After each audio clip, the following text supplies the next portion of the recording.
Welcome back, everyone. We have officially made it to our third and final session of this explainer, and wow, it has been quite a journey. We've already tackled the absolute intricacies of workplace communication, and we've navigated the rigorous world of records management.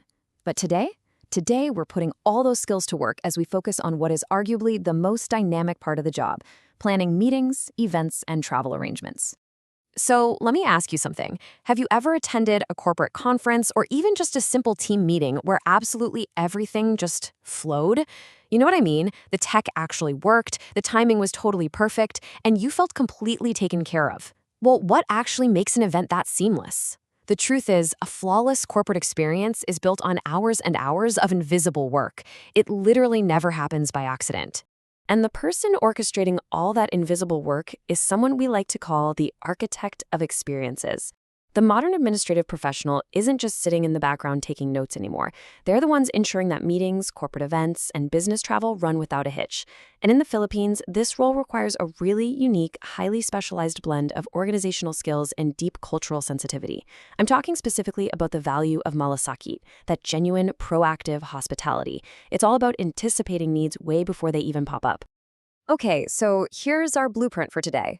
We're covering 5 key pillars: engineering effective business meetings, blueprinting corporate events, navigating official business travel, understanding global etiquette, and finally, our big course recap. Let's dive right into our first pillar, engineering effective business meetings, and how we actually structure these collaborative spaces. So, interestingly enough, not all meetings are created equal.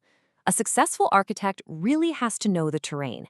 On one end of the spectrum, we have your formal board of directors meetings, which are actually governed by strict corporate laws like the Revised Corporation Code, or RA 11232.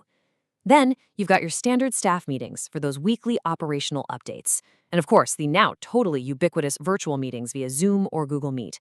Each one of these requires a totally different approach to prep. But no matter the type, every successful meeting happens in 3 distinct stages. Before the meeting even starts, you've got to define the objective and send an agenda at least 3 to 5 days in advance. During the meeting, you step up as the secretary. And hey, here is a crucial tip for the Filipino setting. Strictly avoid Filipino time. Your meetings should start right on the dot to set a professional tone. Finally, after the meeting, it's on you to distribute the minutes of the meeting, or the MOM, within 3 to 5 working days. Now, a quick heads up here, especially for those in the public sector, compliance is everything. Government bids and awards committee, or BAC meetings, literally have to follow strict procedural rules under RA 9184, the Government Procurement Reform Act. This includes mandatory quorums and public posting of resolutions. This isn't just a best practice, it is the law. And speaking of official records, let's take a closer look at the MOM. The minutes of the meeting is definitely not just a casual notepad sketch. It is the official legal record of what went down. It has to be absolutely accurate and entirely objective, meaning no personal opinions, just the facts, the motions, and the decisions. And to be valid, it has to be signed by both the secretary and the presiding officer. Moving right along to our next section, let's look at blueprinting corporate events as we scale things up to larger gatherings.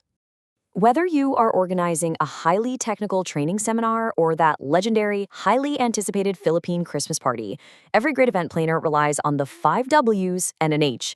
What is the theme? Why are we actually holding it? Who exactly is our audience? Where is the venue? And does it actually have the right capacity and safety features?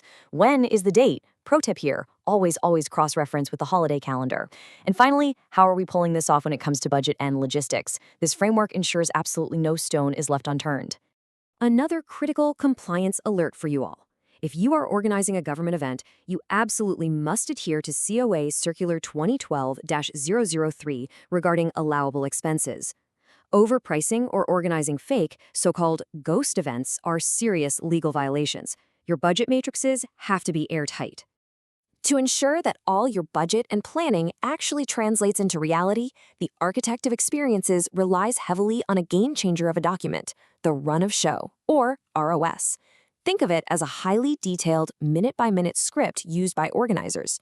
It dictates exactly who is speaking, what the lighting is doing, and what music is playing at 10:04 a.m. versus 10:05 a.m. It is your ultimate control document. Let's shift gears to our third pillar, navigating official business travel and expanding that corporate footprint across borders.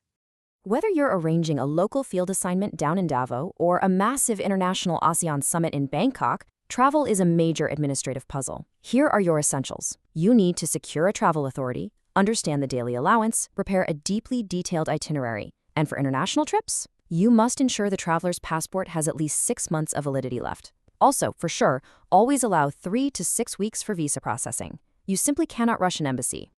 If you are dealing with government employees, here is your golden rule. A travel authority or travel order signed by the approving authority is an absolute 100% non-negotiable requirement before departure. Without it, the travel is entirely unofficial, and those expenses will not be reimbursed. And speaking of expenses, you really need to master the DSA, the Daily Subsistence Allowance. Under Executive Order 298, the DSA covers the traveler's meals, lodging, and incidental expenses.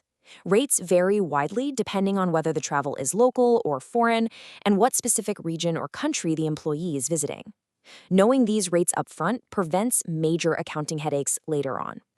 To keep your traveler perfectly sane, you provide them with a highly structured itinerary matrix. You don't just write "fly to Cebu," you include the exact date and time, the specific flight numbers, the hotel reservation codes, and a remarks column totally loaded with emergency contacts and transport details. You are essentially visually organizing total chaos into a smooth, readable schedule for them.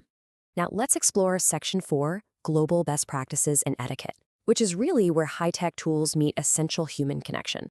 Operating on a global scale requires a bit of a dual approach. On one hand, we have these incredible global tech solutions. Companies like IBM and McKinsey use robust platforms like SAP Concur or TripActions to centralize bookings and track expenses instantly. It's super efficient. But tech doesn't replace etiquette. You also have to prep your travelers culturally.